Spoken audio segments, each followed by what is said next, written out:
नमस्कार दोस्तों, फिर से स्वागत है आप सबों को हमारे चैनल स्टोरी हेवन के साथ। आज हम फिर हाजिर हुए हैं एक नई जानकारी लेकर। कहानी शुरू करने से पहले दोस्तों आप सबों को मैं बताना चाहूँगा कि अगर आप मेरे चैनल पर नए हैं तो इसे सब्सक्राइब जरूर कर लीजिएगा, बेल नोटिफिकेशन को ऑन कर लीजिएगा और अगर कहानी अच्छी लगे तो एक लाइक ज़रूर कीजिएगा, अपने दोस्तों को शेयर ज़रूर कीजिएगा। साथ ही साथ कमेंट में हमें बताने की कोशिश कीजिएगा कि कहानी से आपको क्या सीख मिली। तो चलिए आगे शुरू करते हैं। एक औरत अपने परिवार के सदस्यों के लिए रोज़ाना भोजन पकाती थी और एक रोटी वह वहाँ से गुजरने वाले किसी भी भूखे भिखारी के लिए पकाती थी। वह औरत उस रोटी को खिड़की पर रख दिया करती थी जिसे कोई भी उसे ले सकता था।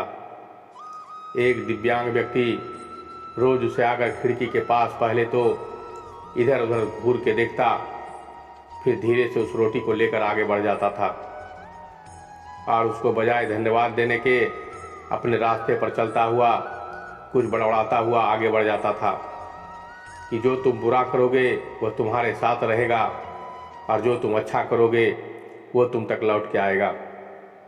वो औरत इसकी इस हरकत से तंग आ गई थी और ये मन ही मन खुद से कहने लगी कि कितना अजीब व्यक्ति है, एक शब्द धन्यवाद का तो देता नहीं, न जाने क्या क्या बड़बड़ाता रहता है, मतलब क्या है इसका। एक दिन क्रोधित होकर उस बूढ़ी ने निर्णय लिया और बोली कि मैं उस कुबड़े से निजात पाकर रहूंगी। और क्या क्या कि उस बूढ़ी औरत ने उस एक रोटी में जहर मिला दिया, जो रोटी को वो खिड़की पर रखती थी, जो रोटी उस दिव्यांग के लिए बनाती थी। और जैसे ही उसने उस रोटी को खिड़की पर रखने की कोशिश की कि अचानक ही उस बूढ़ी औरत की हाथ कांपने लगी और वह बूढ़ी औरत रुक गई।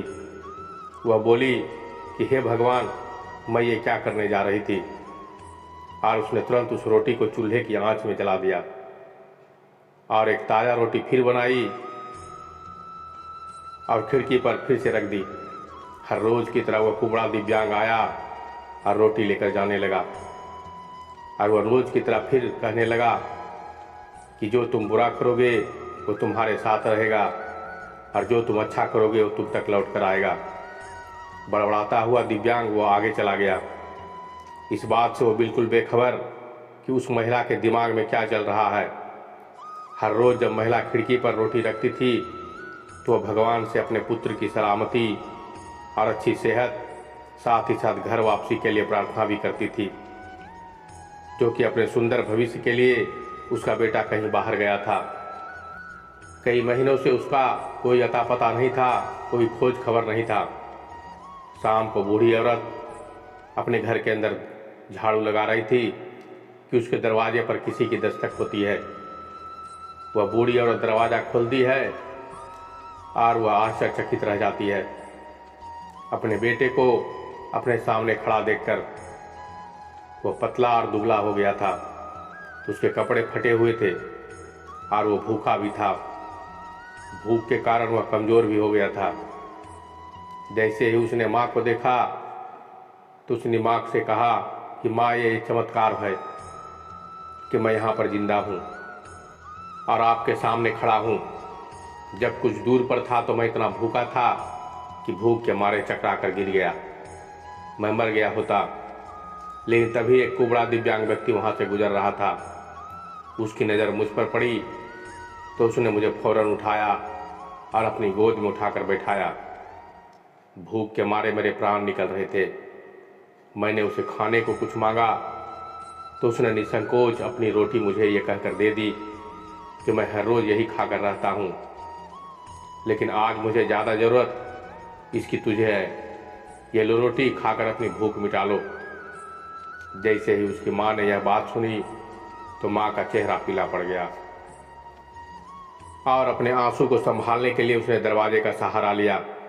उसके मन में एक स्नेह भरी बात दिमाग में घूमने लगी कि कैसे उसने रोटी में जहर मिलाई थी। अगर उस रोटी को उसने आग में जलाकर नष्ट ना की होती तो उसका बेटा आज इस दुनिया में नहीं रहता। उस रोटी को वो खा लेता और अंजाम होता उसका मौत।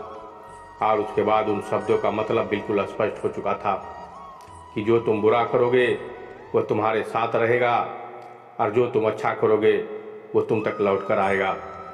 तो इस बात में इतना ही मतलब है कि हमेशा अच्छा करो और अच्छा करने के लिए आपको कभी मत रोको।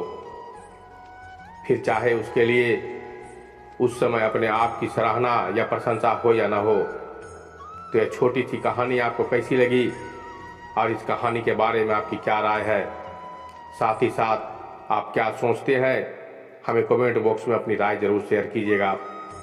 और अगर ये वीडियो आपको पसंद आया हो तो प्लीज़ इसे सारी अपने दोस्तों को शेयर कीजिएगा। और हाँ, अगर आप पहले ही मेरे चैनल से लाइक कर चुके हैं, मेरे चैनल से जुड़ चुके हैं, तो कमेंट में ज़रूर बताइएगा। इसके लिए बहुत बहुत धन्यवाद आप सबों को, क्योंकि आपका यही प्यार हमारे लिए इंस्पिरेशन होता है। मैं ऐसे ही मोटिवेशनल वीडियो पहुंचाने के लिए, हमारे हर वीडियो को सबसे पहले पाने के लिए हमारे चैनल को सब्सक्राइब कर लीजिएगा, इसे बिल्कुल ना भूलिएगा। तो मिलते हैं अगले वीडियो में एक और ज्ञान भरी बातों के साथ। तब तक के लिए धन्यवाद, नमस्कार।